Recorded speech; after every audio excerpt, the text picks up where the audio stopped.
Bonjour et bienvenue sur Mobility TV. Nous sommes ravis de recevoir Eric Espérance, partenaire chez Roland Berger, spécialiste évidemment de l'industrie automobile. Bonjour Eric. Bonjour. Merci beaucoup d'être avec nous. On a voulu passer quelques minutes ensemble pour picorer quelques points de l'étude, le Outlook 2040 de Roland Berger. C'est dense, donc on ne pourra pas être exhaustif et tout en dire, mais il y a des points très très intéressants. Peut-être commencer par la part de l'électrique. Petit à petit, 2024-25, on se disait que ça part peut-être un peu moins vite que prévu. Comment vous voyez les choses dans les années qui viennent jusqu'en 2040? Bah, alors oui, comme vous l'avez dit, la part de l'électrique, en fait, ralentit par rapport à ce qu'on avait prévu, bien sûr, mais on reste quand même sur une tendance haussière, hein, donc il faut pas s'en cacher. Ce qu'on voit nous, les dernières évaluations qu'on fait, c'est que, on segmente en fait sur les 3 grandes géographies, hein, donc Amérique du Nord, Europe et Chine. On est obligé de réviser nos chiffres un tout petit peu à la baisse. Mais on pense qu'aux États-Unis, en 2030, on sera à 30 de pénétration, de véhicules électriques dans les ventes, des Ouais. nouvelles ventes. En Europe, on sera à peu près à 40, un petit peu plus au-dessus de 40, alors qu'en Chine, on faudra plutôt les 45-47. Donc ce qui est quand même un petit peu en dessous, puisque je vous rappelle qu'en Europe, on avait prévu, il y a encore, 1 an et demi, qu'on soit au-dessus de 50, hein, donc on décote quand même d'à peu près une bonne dizaine de pourcents. C'est ça, a priori, il n'y a pas de raison qu'on puisse le retrouver.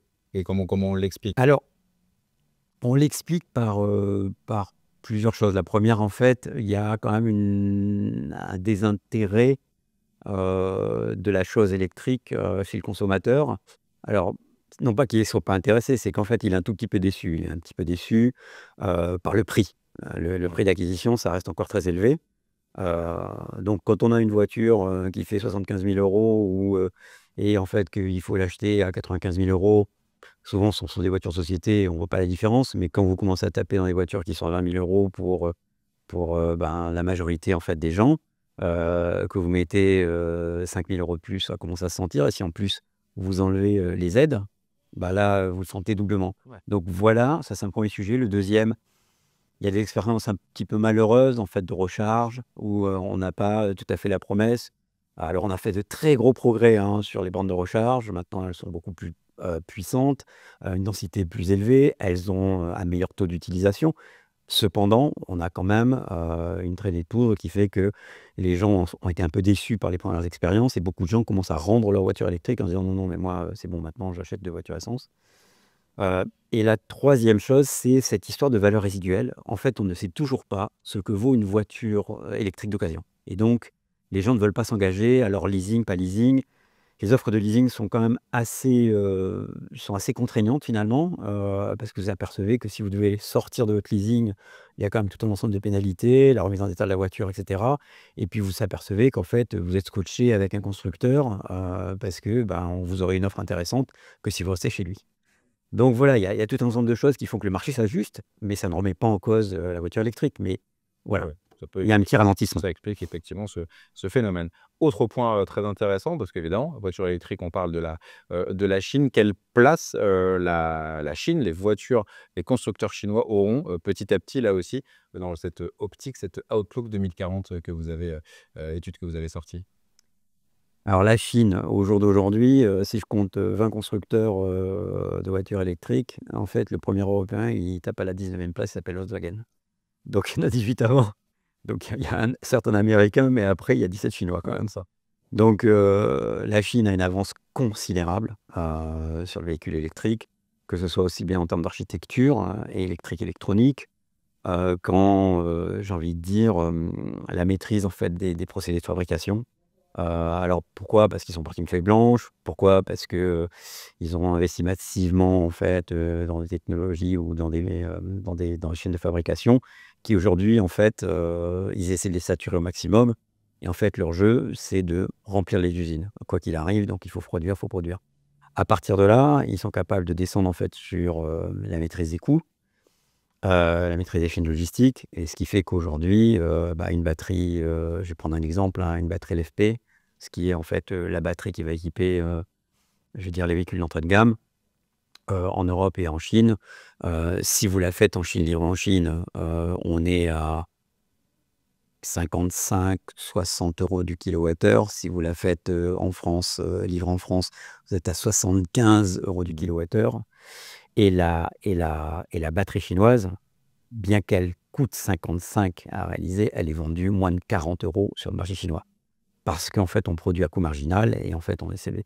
Donc, rien qu'avec la batterie, je viens d'expliquer 45% du prix de la voiture et je vous ai expliqué qu'en fait, entre un prix européen et un prix chinois, vous avez pratiquement 40% de décote. Est-ce Donc, que ça veut dire que 2040, pour rester dans cet outlook, c'est forcément un constructeur chinois qui sera leader en Europe ou pas forcément? Est-ce que ce sera BYD qui sera ou est-ce que ce sera un autre qu'on ne connaît pas encore? alors, Ou est-ce que ça peut évoluer? BYD, oui, il va s'installer en Europe. C'est pas complètement gagné parce qu'en fait, c'est pas tout de construire la voiture électrique. Certes, ensuite, il faut la vendre. Ensuite, il faut avoir un réseau. Il faut avoir une réputation. Il faut avoir une base client. C'est ça que les constructeurs chinois sont en train d'expérimenter. C'est-à-dire que vous pouvez très bien avoir en fait la plus belle voiture du monde. Derrière, si vous n'avez pas le réseau pour l'entretenir, si vous n'avez pas les pièces de rechange, aujourd'hui, sur une voiture chinoise MG, par exemple, si vous avez une pièce qui tombe en panne, vous allez quand même ramener la voiture au garage et attendre pratiquement 8 à 9 semaines avant que la voiture soit dépannée. Ça peut évoluer si, il y a là une usine de BYD et cetera, Bien des sûr, choses, mais c'est-à-dire que si BYD s'installe, probablement qu'il va venir avec ses sous-traitants à lui, hein. Alors, il en a très peu, d'ailleurs, parce qu'il est très intégré. Au début, en fait, il va faire ce qu'on appelle du CKD, donc il va assembler en fait les pièces. Mais néanmoins, il est obligé de venir, un constructeur est obligé de venir avec toute une cohorte de tier 1, en fait, de sous-traitants de rang 1, qui l'aident justement à produire ces pièces. Les Valeo, les OP Mobility qu'on connaît ici en Europe, eh bien, en fait, il existe à peu près les mêmes en Chine. Sauf que ces gens-là, pour se déplacer, ils nécessitent d'avoir en fait du volume. Et BYD tout seul ne peut pas remplir ces conditions. Donc, soit BYD fait alliance avec et nourrit en fait des partenaires européens, ils sont déjà dans la place. Cet attelage-là, pour le monter, généralement, ça prend quand même 3 à 5 ans. Soit en fait, il amène avec lui dans ses bagages en fait ses sous-traitants. Donc ça aussi, ça prend entre 3 et 5 ans. Donc, et ensuite, pour que ça marche, on en a encore pour 2 ans. Donc, non, ils seront juste à la limite où on sera en train de se dire, tiens, ça pourrait marcher. Comme Toyota a fait avec Yaris, hein. Bon, ça ne sera que l'apanage de que quelques-uns. Ouais. C'est-à-dire qu'on voit déferler beaucoup d'acteurs chinois. En fait, ne resteront que les gros. Donc, on parle de BYD, on parle de Geely, on parle peut-être d'un autre, et puis c'est tout. Les Nayo, etc., n'auront pas la surface pour pouvoir résister et être capables de s'installer dans la durée en Europe. Et peut-être un dernier mot pour conclure, parce qu'encore une fois, on ne peut pas être exhaustif tellement il y a 2 choses dans cette étude, mais sur l'évolution des marchés. Donc, les marchés occidentaux devraient à peu près stagner en termes de volume.